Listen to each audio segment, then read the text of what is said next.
Welcome, guys, to another episode. I really think, right, what I think with my perspective, right, what I see that this LGBTQ whatever elemental P stuff is a religion, right? It's truly a religion because they have the strong belief of what's what, right? They force it on people, right? Like most religion, they force it on people, make people believe. If you don't believe them or correlate with them in a way, they become violent and volatile, right? They hold you to the fire for some reason. They want us. They want to push their belief on us, but yet again, they don't want us to put their belief on them, right?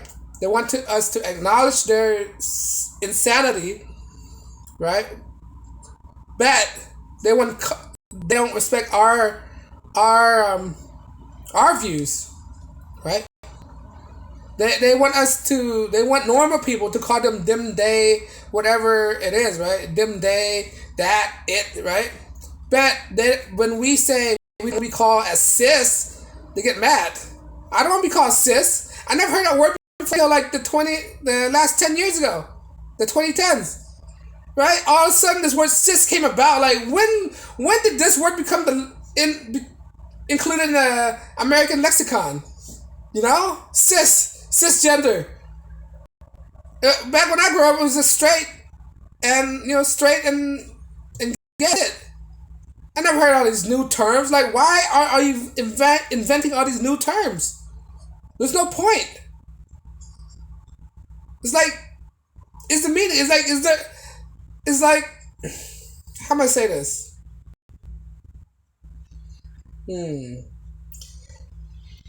It's like they're doing this just to berate us, to mock us or some way, to label us. Like they have to put all these label on them.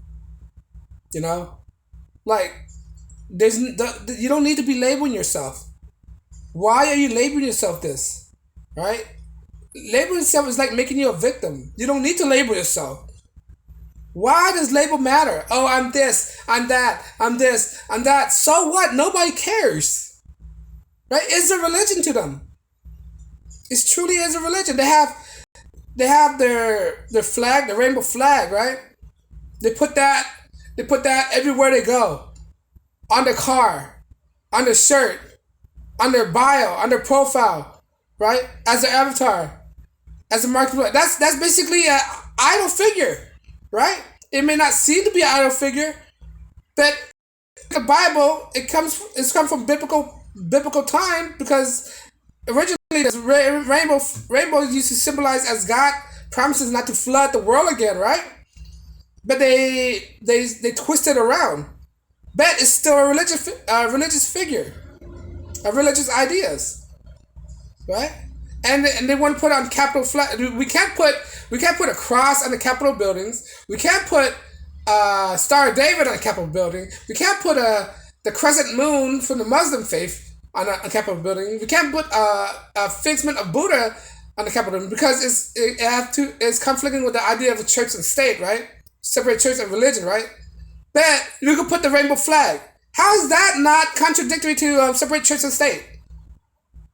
Because when you look back on it, the rainbow comes from a religious point of view as well. So that's why it comes. I make the that this thing is a religious to them. It's a religion, right? Like people who don't follow the Muslim faith, they call them infidels or whatever, right? Or the crusade, they promote violence, right? Now, if you don't believe in the LGBTQ, whatever it is, right? Now it's S2 now, right? Now they're including numbers. There's including numbers and symbols now. Two SLBGTQ plus, right? It's a religion. I don't care what they say it, how they say it. It's a religion, right? They get mad if you don't believe them. They want them to acknowledge them. They want rights, and I'm like, they're fighting for equal rights, and I'm like, what right don't you already have? You are an adult, right? You are an adult. You freely to mutilate your body however you want. Plastic surgery is legal, right? What right don't you not already have? All these body things, this is all plastic surgery. That's what it is. It's all plastic surgery. And this plastic surgery are making millions of dollars doing this for you. Right? It's a free market economy. What right don't you already have? Because if you want to talk about rights of exploiting children, that's not a right. Children don't have rights. If children have rights, children would be able to drink. Children would be able to rent a car. Children would be able to vote. Right? Children don't have rights. Right? So you're basically protesting to allow children to have rights. You don't want children to have rights. The children aren't fully developed yet. Their mind, their thought processes aren't developed yet. So how the heck are you gonna allow them to have rights? Children think if they think they're Superman, right? They truly believe they're Superman. They can hop off the window. What's the repercussion of that? They don't understand the consequence of that yet. So to influence kids at a young age is very dangerous to the kids. You're doing the kids a disservice. Tell them that they could be this and that and that and that. You're not doing any kids any favor. Tell them that they could be this, that, and that. Because later on in their life, they're going to regret it, right? Like a phase in their life. Everybody go through phases in their life, right? They become a kid. When they enter the teenage, they go through phases, right? When they go to adulthood, they go into their phases. When they reach middle ages, they go into their phases. And then when they reach their middle ages, they reflect on their past. And then they can be like, oh, I can't believe I did that, man. Luckily, it's just a phase. Right? You ever notice that? For people that's middle age, they reflect on their past and they're embarrassed at how they dressed back then. Because they understand when you get older, you understand it was just a phase. Now, allowing this thing to happen, this surgery to happen, right? Those are permanent solution to a temporary problem. Right? Those are permanent. You can't go back. When you cut something off, you can't go back. It's a permanent solution to a short-term problem. By you thinking this, that, and that, those are only short-term problems. When you get older, you're going to start to realize the insanity. When you age, when you progress in life, you're going to understand and you mature in life. And you can understand the insanity that you did back then as a kid. When you get older, you're going to realize, when you reflect on your life, you're going to look at your teenage self and say, I did the most stupid stuff. I can't believe I did that. Right? Now, when you're encouraging kids to do this, that's a permanent thing. That's a permanent thing that will lead them to their adulthood, and they can't reverse it. Right? That's why you should let them age until adulthood first and let them make the decision. People are regretting their decision. They don't report on news because they don't want to stir a narrative.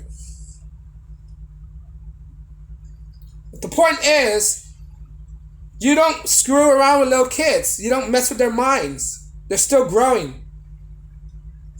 If you enabling them, when they get older, they're going to resent you or resent somebody who influenced them to do this. And then what is that going to do?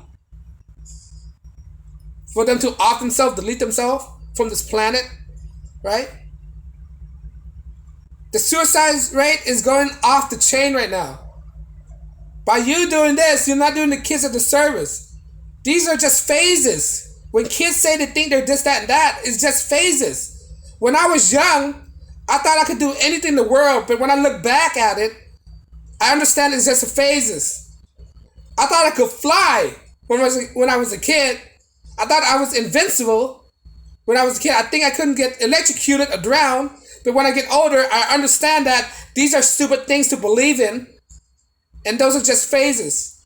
Luckily, I grew out of it. By adults telling kids they could do anything they want is really doing damaging to the kids' psychology. Now, when they get older, they're going to need therapy. They're going to need a psychiatrist, shrink. Because you've been manipulating the kids. It should be left up to the parent. And the parents who's doing this, they're screwed up in their mind too. Now they need parenting classes. They need God in their life if they're doing this thing. If they're doing influence their kids' mind. They need some kind of intervention. because they're not doing any favor to their kids, and that's what it is to believe in this LGBT. Is a religion to them. They think what they're doing is right, and in actuality, it's not. It's insanity, right? It's come to a point where they're worshiping this idol figure, which is this flag, right? This flag means everything to them. This rainbow flag,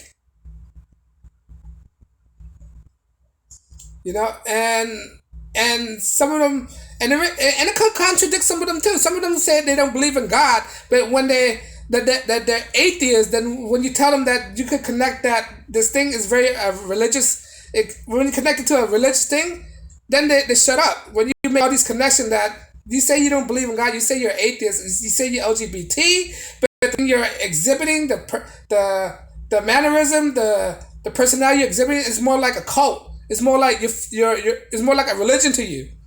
How can you're contradicting yourself? You're atheist, but yet again you worship something like it's a god. You're an atheist, but yet again you look at this flag like it's God to you. But that's what I'm saying, right? If you disagree or agree, leave a comment below and let me know what you think. Like, share, and subscribe, and I'll check you guys in another video. Peace.